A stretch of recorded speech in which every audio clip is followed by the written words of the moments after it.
لي صدري ويسر لي أمري واحلل عقدة من لساني يفقهوا قولي. أما بعد فقد قال مولانا الحسين عليه الصلاة والسلام انما خرجت لطلب الاصلاح في امت جدی. صلوات پڑھے محمد و آل محمد. تہذیب عاشورہ ہے، یہ جو مجالس کا کلچر ہے، اس کا گہرا اثر ہے ہم سب کی نسلوں پر. دنیا کی کوئی قوم نہیں جس قوم میں اتنے لیکچر ہوتے ہوں جتنی شیعہ قوم کے اندر ہوتے ہیں. یہ ورلڈ وائز ایک ریکارڈ ہے کہ دنیا کا کوئی مذہب، دنیا کا کوئی مکتب اتنے لیکچر نہیں سنتا جتنا شیعہ قوم سنتی ہے. پہلی محرم سے لے کے 40 امام حسین تک، بلکہ 8 ربیع الاول تک کم و بیش ہفتے میں 1 2 3 لیکچر ہر انسان مجلس امام حسین کے سنتا ہے. ایام اعزا ختم ہوتے ہیں، پھر ایام فاطمیہ شروع ہو جاتے ہیں، اس میں آپ لوگ لیکچر سنتے ہیں. فاطمیہ ختم ہوتے ہیں، پھر ایام ولادت شروع ہو جاتے ہیں. وہ ولادت شعبانیہ ہو، رجبیہ ہو، اس میں آپ لیکچر سنتے ہیں. ابھی شعبان ختم ہوتا ہے، پھر رمضان شروع ہو جاتا ہے، پھر افطاری سے پہلے، افطاری کے بعد لیکچر شروع ہو جاتے ہیں. مومن کے گھر میں بچے کی ولادت ہو، مجلس کرواتا ہے. نیا گھر لیتا ہے، ذکر اہل بیت کرواتا ہے. زندگی میں کئی منتیں، نظر و نیاز ہوتے ہیں، اس کے لیے پھر مجلس کرواتا ہے. خلاصہ کلام یہ کروں، جب تک زندہ ہے مجلس کراتا ہے، دنیا سے جاتا ہے تو مجلس ترحیم کرا کے چلا جاتا ہے. کون سی دنیا کی قوم ہے جو اتنے لیکچر سنتی ہو؟ مطلب اہل بیت نے ہمارے دامن کو علم سے چھوڑنے نہیں دیا. وہ حدیث ہے کہ اطلبوا العلم من المہد الی اللحد، علم حاصل کرو قبر سے، گہوارے سے لے کر قبر کے دہانے تک. تو وہ علم اہل بیت ہمیں دیتے ہیں. اور فرش اعضاء میں کسی عمر کی قید نہیں ہے. جوان بھی اعلیٰ علم دیتا ہے. اسی جوان کے ساتھ کیٹیگری بڑی عجیب ہے. 8 سال کا بچہ بیٹھا ہے، وہ بھی سن رہا ہے.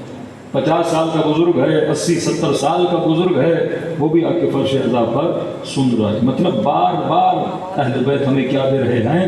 علم دے رہے ہیں. اور جس دماغ کا تعلق علم سے ہو، وہ پھر جاہلوں کا عاشق نہیں بنتا. فرش اعضاء حسین ابن علی ہے کہ آپ بہت نادر شاطر آپ نے دیکھا ہوگا کوئی بندہ اس مکتب میں آنے کے بعد پھر کسی اور مکتب میں چلا جائے، کیونکہ جسے علم مل گیا وہ در علم کو بھی چھوڑ کے نہیں جاتا. تو ہم نے کئی مجالس میں ایک ترتیب بنائی تاکہ نسلوں کو، جوانوں کو، بچوں کو، بچیوں کو آسانی سے یاد ہو جائے، اور بار بار اس چیز کو تکرار کیا تاکہ ذہنوں میں بیٹھ جائے. کیونکہ سب سے بڑا اعتراض عزاداری امام حسین پہ، ابھی آپ دیکھتے ہیں کہ مشی امام حسین پہ گورنمنٹ کا بڑا زور ہے، اس پہ پابندی لگائی جائے، کیونکہ وہ کلچر عزا سے ڈرتے ہیں. یہ جو پوٹینشل شیعوں کے اندر ہے، میں کوشش کروں گا کل کی مجلس میں، اگر آج ہوا تو آج کی مجلس میں، کہ نظام ولایت اگر یہ شیعہ سمجھ جائیں، اس سے بڑی کوئی نعمت آپ لوگوں کے لیے نہیں. وہ بارڈر کا مسئلہ ہو، مشی کا مسئلہ ہو، شیعوں کے انٹرنل جتنے پرابلم ہوں، وہ تبھی حل ہو سکتے ہیں جب آپ نظام ولایت کے اندر رہو. انشاءاللہ کل کی مجلس میں گفتگو کریں گے. پوٹینشل اہل بیت نے آپ کو بہت دیا. کسی بھی تحریک کو چلانے کے لیے، موومنٹ کو چلانے کے لیے ٹریننگ کی ضرورت ہے. وہ ٹریننگ شیعوں کے پاس آلریڈی ہے. جلوس کی صورت میں کوئی سیاسی جماعت لوگوں کو گھروں سے نکالنا چاہے تو زیادہ مردوں کو نکال سکتی ہے، لیکن یہ واحد تحریک ہے. عاشورہ کے دن مرد بھی ہیں، بچے بھی ہیں، بوڑھے بھی ہیں، ہر ایج کا بندہ حسینیہ زندہ باد، رضیت مرد آباد کہتا وہ باہر نکلتا ہے. کسی بھی تحریک کو کامیاب کرنے کے لیے 2 عناصر کا ہونا بڑا ضروری ہے. ایک وہ جو راہ حق پہ چلیں، دوسرا وہ جو چلنے والوں کی مدد کریں. اب اگر 10,000 لوگ باہر نکل رہے ہیں، ان کا کھلانا، ان کا پانی پلانا، ان کی ضرورتوں کو پورا کرنا کون کرے گا؟ یہ کلچر پہلے سے ہمارے اندر ڈیولپ ہے. اور وہ کس صورت میں ہے؟ مشی 40 میں آپ دیکھتے ہیں کہ ایک طبقہ ہے جو چل رہا ہے، دوسرا طبقہ ہے جو انہیں کھلا رہا ہے. نیاز کا کانسیپٹ کہ کچھ لوگ دیگے پکاتے ہیں، سبیلے لگاتے ہیں، اور کچھ لوگ راہ امام حسین میں چلتے ہیں. تو مطلب مولا حسین نے ہمیں ڈیوٹیز بھی بتا دی ہیں کہ اگر حق کے لیے اور ظلم کے خلاف نکلنا پڑے تو ان دو طبقوں کا ہونا بڑا ضروری ہے. ایک طبقہ جو انہیں فیڈ کرے گا، دوسرا طبقہ جو چلے گا. تیسری چیز یہ اگر راہ محنت ہے تو مشی امام حسین میں آپ دیکھتے ہیں 50 ڈگری کی گرمی، پاؤں میں چھالے پڑ جاتے ہیں، بچہ جوان بوڑھا ہر کوئی چل رہا ہے، کیونکہ حسین کے عشق سے زیادہ کوئی عشق مضبوط نہیں ہے. پوٹینشیل یہ ٹریننگ ہے. کچھ ایسے ممالک ہیں جیسے رشیا ہے، اسرائیل ہے، ایران ہے. ان ممالک میں جو لڑکا 18 سال کا ہوتا ہے، اسے اگر پاسپورٹ لینا ہے یا کہیں پہ سرکاری نوکری کرنی ہے تو اس کے لیے 2 سال ٹریننگ بڑی ضروری ہے. کون سی ٹریننگ ہے؟ جس میں اسلحہ چلانا، بندوق چلانا، یہ ساری چیزیں سکھائی جاتی ہیں. حالانکہ اس نے فوجی نہیں بننا، لیکن کا سیکھو. کیوں کہ اگر ملک پر جنگ کا ماحول آ جائے اور فوج کم پڑ جائے تو ہر گھر میں جو جوان بیٹھا ہے اسے اسلحہ چلانا، لڑنا آتا ہو. اسے کہتے ہیں پری پلان، ٹرین کیا جاتا ہے تاکہ جنگوں میں یہ ریزرو فوج کے طور پہ ملکوں میں کام آئے. امام حسین اس طرح کی آپ کو ٹریننگ دیتے ہیں. بچپن سے آپ کو ٹریننگ دی جاتی ہے. جلوسوں میں آنے کی ٹریننگ، نعرے لگانے کی ٹریننگ، گرمی ہو، سردی ہو، بارش ہو، بم ہو، دھماکہ ہو، شیعہ جلوس نہیں چھوڑتا. سب کچھ انہوں نے کر کے دیکھ لیا، لیکن پتہ ہے بھائی یہ رکنے والے لوگ نہیں ہیں. تبھی خوف زدہ ہوتے ہیں. دنیا کسی فرقے سے اتنی خوف زدہ نہیں ہے جتنی آپ سے. دوسرا، تشیعوں نے پھر کچھ کر کے بھی دکھایا. ہزاروں سال پرانی شہنشاہیت کو گرا کر دکھایا. کس طریقے سے گرایا؟ یہی ٹریننگ تھی، عاشورہ کی ٹریننگ. امام خمینی اس چیز کو سمجھ گئے تھے کہ اگر امام حسین ہمیں یہ بتلا رہے ہیں بچہ بوڑھا جوان 1400 سال پہلے مرے ہوئے یزید کے خلاف اس طرح نکل رہے ہیں، اور اگر انہیں شعور مل گیا کہ آج کا یزید بھی ہے اور اس کے خلاف بھی نکلا جا سکتا ہے، تو یہ کتنے خطرناک ہو جائیں گے. اپنے حق کے لیے، اپنے حقوق کے لیے. ڈیموکریسی کے ملکوں میں کیا ہوتا ہے؟ پیرس میں ایک کالے کو مارا جاتا ہے، اراؤنڈ 2 months پورا شہر بند ہو جاتا ہے کہ آپ نے بے گناہ ایک کالے کو مار دیا. کیونکہ ان قوموں میں کس چیز کو پیدا کیا گیا؟ شعور کو پیدا کیا گیا. اپنے حق اور اپنے رائٹس کے لیے لڑنا پیدا کیا. یہ امام حسین جذبہ قوموں کے اندر پیدا کرنا چاہتے تھے کہ مظلوم ہونا اپنی جگہ ہے، لیکن کم از کم اس ظلم کے خلاف آواز اٹھانا تو سیکھو. کیونکہ آواز نہیں اٹھاؤ گے تمہاری نسلیں پچھتائیں گی. تو مولا جب مکے سے نکل رہے تھے فرمایا جو میرے ساتھ چلے گا وہ شہید ہوگا. لیکن یہ یاد رکھو اگر حسین کا ساتھ نہیں دو گے تو حسین کے جانے کے بعد سب سے زیادہ افسوس بھی کسے ہوگا؟ تمہیں ہوگا اور تمہاری نسلوں کو ہوگا. اور اہل کوفہ نے دیکھا، کبھی زبیریہ نے ان کو مارا، کبھی حجاج بن یوسف نے ان کو مارا. ان کی نسلوں کو قلع تما کر دیا کہ مسجد کوفہ سے خون ایسے بہ رہا تھا جیسے کسی مسجد کو دھویا جائے اور پانی باہر بہتا رہے. توابین پچھتاتے رہے. اہل مدینہ واقع حرہ کو آپ پڑھیں گے پریشان ہو جائیں گے. ہزاروں کی تعداد میں اولاد اصحاب رسول کو قتل کر دیا گیا، عزتوں کو پامال کر دیا گیا. اور اس وقت چیخ چیخ کے کہہ رہے تھے اگر ہم حسین کی بات کو سنتے تو آج اس اسفناک عالم میں نہ ہوتے. تو جو اہل بیت کہتے ہیں وہ کرنے میں ان کا فائدہ نہیں ہے، امت کا اپنا فائدہ ہے. تو یہ مجلس حسین ہے جس نے مسلمانوں کے ایک طبقے کو اتنا بیدار رکھا. پہلی بیداری یہ دی کہ کونوا للظالم خصما وللمظلوم عونا، ہمیشہ ظالم کے لیے دل میں نفرت رکھنا اور مظلوم کے لیے ہمدردی رکھنا. اگر کوئی کہے کہ تم لوگ مجلسوں پہ اتنا خرچہ کیوں کرتے ہو، اس کا سمپل سا جواب ہے جناب ہم مجلسوں پہ خرچہ نہیں کرتے، ہم اپنی نسلوں کی تربیت پہ خرچہ کرتے ہیں. اگر مجلس نہ ہوتی تو ہماری نسلیں نہ بچتی. اگر مجلسیں نہ ہوتی تو جوانوں کے ایمان کو یہ ٹی وی اور میڈیا چرا کے کب لے جاتا. اگر مجلسیں نہ ہوتی تو ان کے دلوں میں حسین کی محبت نہ ہوتی. اگر مجلسیں نہ ہوتی تو غیرت دینی نہ ہوتی. یہ حسین تھے جس نے اس قوم کو غیرت مند بنایا کہ آج ایک ہی طبقہ ہے تو دشمن کی آنکھوں میں آنکھیں ڈال کے بات کرتا ہے، کیونکہ یہ طبقہ ہے جس کے وجود میں حسین نے کس کو پیدا کیا؟ غیرت کو پیدا کیا. یہ نعرہ حسین کا نعرہ ہے کہ حیات من ذلت، ذلت کی زندگی سے عزت کی موت بہتر ہے.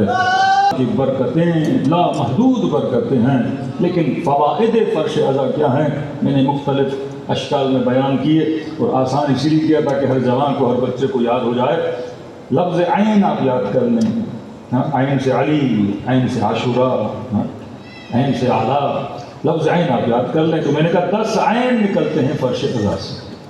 10 عین اگر یہ عین آپ یاد کر لیں. کوئی بھی پوچھے ہمیشہ یاد رکھیں جب بھی کوئی مناظراتی بحث ہو تو اگر کوئی اگلا آپ پہ سوال کرے نا تو آپ سوال کا جواب میں نہ دیا کریں, سوال میں دیا کریں. کوئی کہے کہ تمہیں مجلس میں جانے سے کیا ملتا ہے تو آپ اسے بولو کہ تجھے فلم دیکھنے سے کیا ملتا ہے, تجھے سنیما جانے سے کیا ملتا ہے. آپ مجلسوں پہ اتنا پیسہ کیوں لگاتے ہو؟ بولو تم اپنی شادیوں میں اتنا پیسہ کیوں لگاتے ہو؟ کروڑوں روپے خرچ کر دیتے ہو. اچھا نہیں تھا ان کروڑوں سے ہاسپٹل بن جاتے, یتیم خانے آباد ہو جاتے, بیواؤں کے گھر کے راشن کا مسئلہ حل ہو جاتا. تو جناب پھر حج پہ اتنا خرچہ کیوں کرتے ہو؟ 14 لاکھ 16 لاکھ بندہ جا کے حج پہ خرچہ کرتا ہے. حج کر لیا, یہ بکرے اتنے کیوں کاٹتے ہو؟ اتنا خون بکروں کا بہاتے ہو. سعودی عرب میں اتنی گنجائش بھی نہیں لوگ اتنا گوشت کھائیں, لیکن اللہ کا حکم ہے, اللہ کا کوئی خدا کا حکم ہے, اس کی حکمت تو سمجھو. ہم تجھے حکمت بتاتے ہیں کہ حج کی حکمت کیا ہے, ذبیحے کی حکمت کیا ہے, مجلس حسین میں آنے کی حکمت کیا ہے. ہر چیز کی ایک حکمت ہوتی ہے. میں اگر 10 لاکھ ایک مجلس پہ خرچہ کر رہا ہوں, 10 لاکھ سے 100 غریبوں کا راشن بھی شاید لے لوں, لیکن وہ 100 کے 100 رہیں گے. لیکن اگر مجلس حسین میں 1000 لوگ آتے ہیں, میں 1000 کو شعور دوں گا کہ ان غریبوں کی جا کے مدد کریں. آسان ترین کام ہے بلڈنگ بنانا.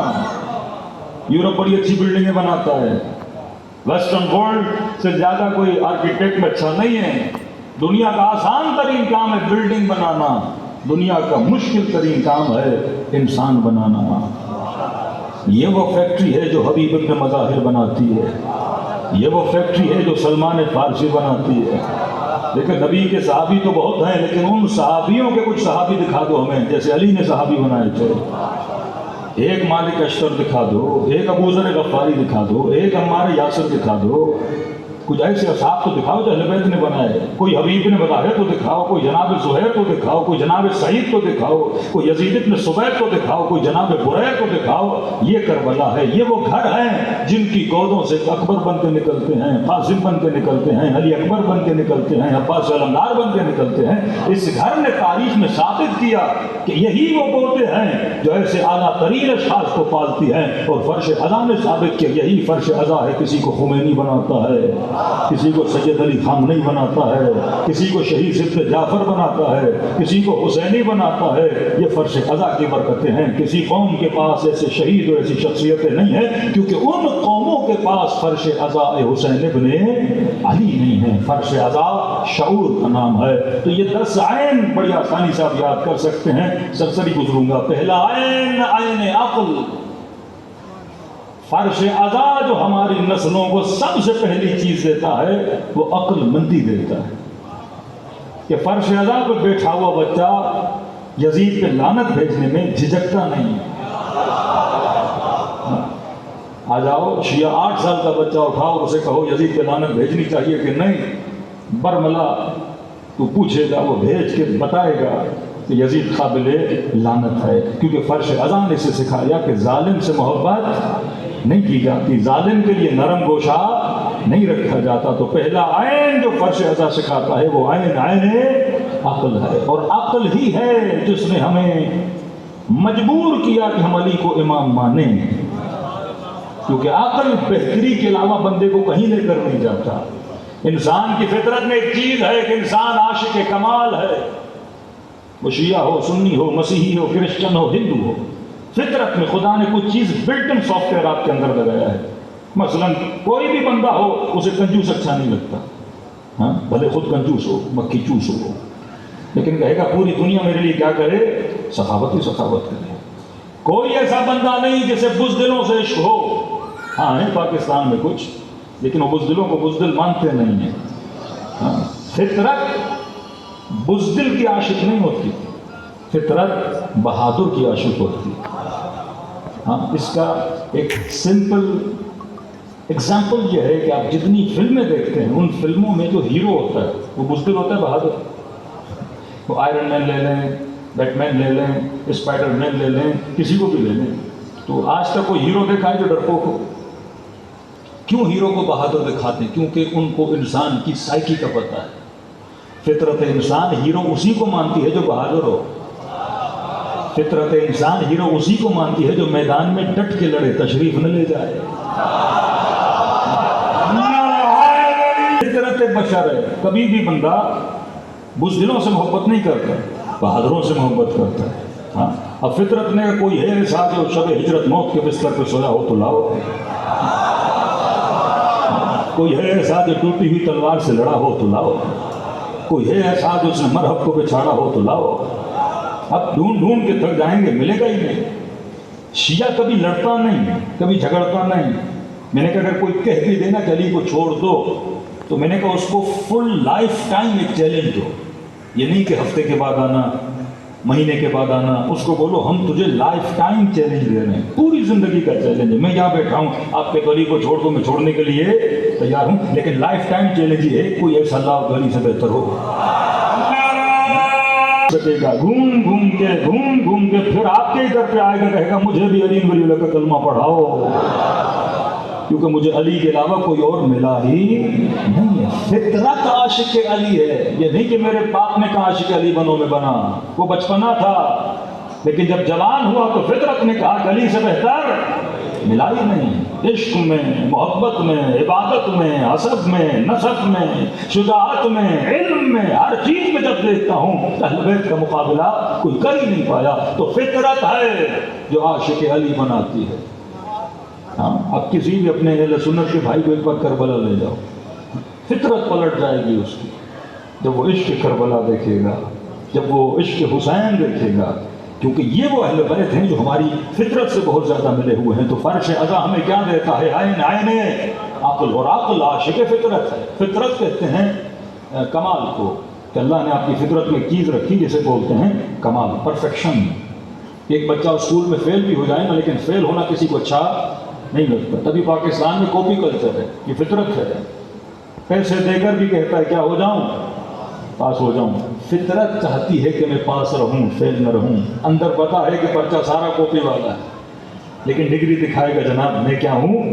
پاس ہوں۔ ایک نشئی بھی ہونا، پوچھو کہ نشہ اچھا ہے، کہے گا اچھا نہیں ہے، کیونکہ فطرت اچھائی کو پسند کرتی ہے، برائی کو پسند نہیں کرتی۔ یہی پاکستان دیکھ لیں، ہاں، آپ کے وزیروں کو پتہ ہے جیتے نہیں ہیں، سب کو پتہ ہم جیتے نہیں ہیں، لیکن پھر بھی کرسی پسند ہے۔ جھوٹا جیت کا لقب بھی انسان کو کیا لگتا ہے؟ اچھا لگتا ہے۔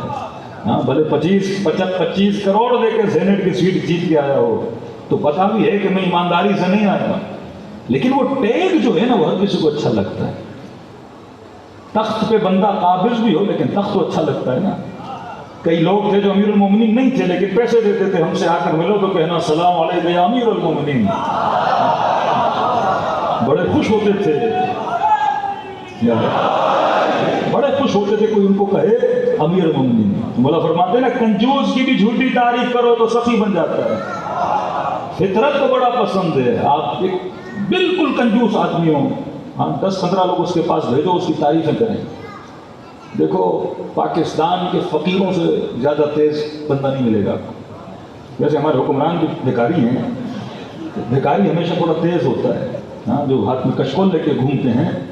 تو فقیر آپ نے دیکھا ہوگا کہ جب آپ گاڑی روکتے ہیں اور آپ کی گاڑی کے سامنے والے مرر پر کوئی لاکٹ ہے جس پہ مثلاً لکھا ہوا ہے یا علی مدد یا حسین یا مثلاً علی بن ابی طالب، تو فقیر سمجھ جاتا ہے ڈرائیور علی والا ہے۔ اب اس کے مانگنے کا طریقہ ہی بدل جاتا ہے، کہتا ہے پنجتن کا واسطہ، اہل بیت کا واسطہ، کربلا والے کا واسطہ، شہدائے کربلا کا واسطہ۔ ہاں، تو آپ کیونکہ مانگتے ہو تو وہ آپ کی فطرت سے کھیلتا ہے۔ جس چیز کو آپ نے اپنی زندگی میں ہیرو بنایا ہوا ہے اسی کا واسطہ آپ کو دیتا ہے، آپ 4 روپے نکال کے دیتے ہو۔ اب آپ کی گاڑی گزری، پیچھے سے کوئی اور آئی، دیکھا جناب کی مونچھیں بالکل نہیں ہیں، گاڑی ماشاءاللہ بڑی ہے، اسے کہے گا تجھے علی کا واسطہ؟ ہاں، اس نے پیسے لینے ہیں جناب، واحد کا جل جلالہ کا واسطہ، رب العالمین کا واسطہ، ہاں، کعبے والے خدا کا واسطہ۔ تو فقیر کو پتا ہے میں نے کس سے کس طرح مانگنا ہے، عقل کو بھی پتا ہے کہ اس میں امام کسے بنانا ہے۔ تو پہلی چیز جو فرش ازاں ہمیں دیتی ہے وہ عین عقل ہے. یہ نسلوں کو سکھا دیتی ہے کہ محبت اس سے کرنا جو لائق محبت ہو، نفرت اس سے کرنا جو لائق نفرت ہو. کل کی مجلس میں کہا کبھی بھی آپ کسی شیعہ کو نہیں دیکھیں گے تو یہ کہے کہ مارنے والا بھی رضی اللہ تھا، مرنے والا بھی رضی اللہ تھا. مارنے والا بھی جنتی ہے، مرنے والا بھی جنتی ہے. ایک کا نام علی ہے، وہ بھی قسیم النار والجنت ہیں، اور جس نے 70,000 منبروں سے علی بن طالب کو برا بھلا کہا، امت کو یہ درس دیں کہ جناب اس سے بھی عشق کرو. یہ مکتب عقل کا مکتب ہے، اور عقل سکھاتا ہے علی سے اگر محبت ہے تو دشمن علی سے نہیں ہو سکتی. قرآن یہ درس دیتا، خدا کہتا اگر مجھ سے محبت ہے تو بسم اللہ الرحمن الرحیم کے پڑھنے سے پہلے پڑھو اعوذ باللہ من الشیطان اللعین الرجیم. اگر اظہار محبت رب سے ہے تو پہلے شیطان سے اظہار نفرت کرو، کیونکہ محبت اصل ہے، نفرت فرع ہے. کس طرح سے؟ نفرت کا وجود ہے ہی نہیں، نفرت کو وجود میں لانے والی محبت ہے. مثال کے طور پہ روشنی اور ظلمت، روشنی اور اندھیرا. ابھی یہاں تو روشن ہے، آپ مجھے دیکھ رہے ہیں، میں آپ کو دیکھ رہا ہوں. کس وجہ سے ہم ایک دوسرے کو دیکھ رہے ہیں؟ روشنی، نور جسے بولتے ہیں، روشنی کی وجہ سے دیکھ رہے ہیں. اگر روشنی نہ ہو تو پھر کیا ہوگا؟ اندھیرا. تو اندھیرا عدم نور کا نام ہے. اندھیرا خود کوئی وجود نہیں رکھتا. اگر پوری زندگی روشنی رہے تو اندھیرے کا کوئی نام و نشان ہی نہیں. اندھیرا آتا ہی تب ہے جب نور جاتا ہے. تو مطلب اندھیرے کو وجود میں لانے والی شے کا نام کیا ہے؟ نور ہے. نور کا ہونا روشنی ہے، نور کا نہ ہونا اندھیرا ہے. اسی طرح نفرت شروع میں ہے ہی نہیں. نفرت کب آتی ہے؟ دیکھو ایک مرتبہ دو الگ وجود ہوں، یہ اندھیرا ہے، یہ نور ہے. تو میں آپ کو کہوں اندھیرے کو لاؤ، آپ نے اندھیرا دیکھا، پھر کہوں نور کو لاؤ، ایسا نہیں ہے. نور ہے، نور جائے گا تو اندھیرا آئے گا. اگر نور ہو ہی نہ تو اندھیرے کا کوئی کانسیپٹ ہی نہیں ہے. کسی نے زندگی میں روشنی دیکھی نہ ہو، اسے کیا پتا نور کیا ہوتا ہے؟ نور کو دیکھ کر اندھیرے کا احساس ہوتا ہے. کہ جب اندھیرے میں جاتے ہو تو پتہ چلتا ہے کہ نور بھی کوئی چیز ہے. جو بندہ پیدائش سے اندھا ہو اسے کیا پتا نور کیا ہوتا ہے؟ اس کے لیے اندھیرے میں رہنا تکلیف دہ بھی نہیں ہے. لیکن جو آدمی نے 10 سال 15 سال 20 سال دیکھا ہو، اس سے پوچھو کہ نور کی قیمت کیا ہوتی ہے. آواز ذرا ختم ہوئی. اس سے پوچھو کہ نور کی ارزش کیا ہوتی ہے. اسی طرح نفرت کا خاص وجود نہیں ہے. نفرت کب آتی ہے؟ جب سب سے پہلے آپ کے دل میں محبت آتی ہے. اب محبت آئی، جس سے محبت ہوئی جو اسے تکلیف دے گا اسے کیا ہو جائے گی؟ نفرت ہو جائے گی. یہ نہیں ہو سکتا کہ بندے کو رسول سے محبت ہو اور اس کو دشمن سے نفرت نہ ہو. اور خدا نے کیا اظہار نفرت کیا؟ تبت یدا ابی لہب وتب، کہ ہاتھ کٹ جائیں وہ جو میرے محمد کے خلاف اٹھے ہیں. اللہ کیا کر رہا ہے؟ اظہار نفرت کر رہا ہے. کبھی جناب جبرائیل کے لیے خدا جملے کہتا ہے کہ لعنت ہو خدا کہ اس کو جو جبرائیل کی مخالفت کرے. اگر محبوب سے محبت ہے، وہ ابو لہب پتھر مارے نفرت ہو جاتی ہے. وہ اس کی بیوی رسول کے لیے غلط زبان استعمال کرے، خدا اس کی بیوی کی تنقید کرتا ہے. قرآن مجید میں نفرین و لعنت کرتا ہے اس کی زوجہ پر. اب کیسے ممکن ہے اگر کوئی زبان علی کے خلاف کھلے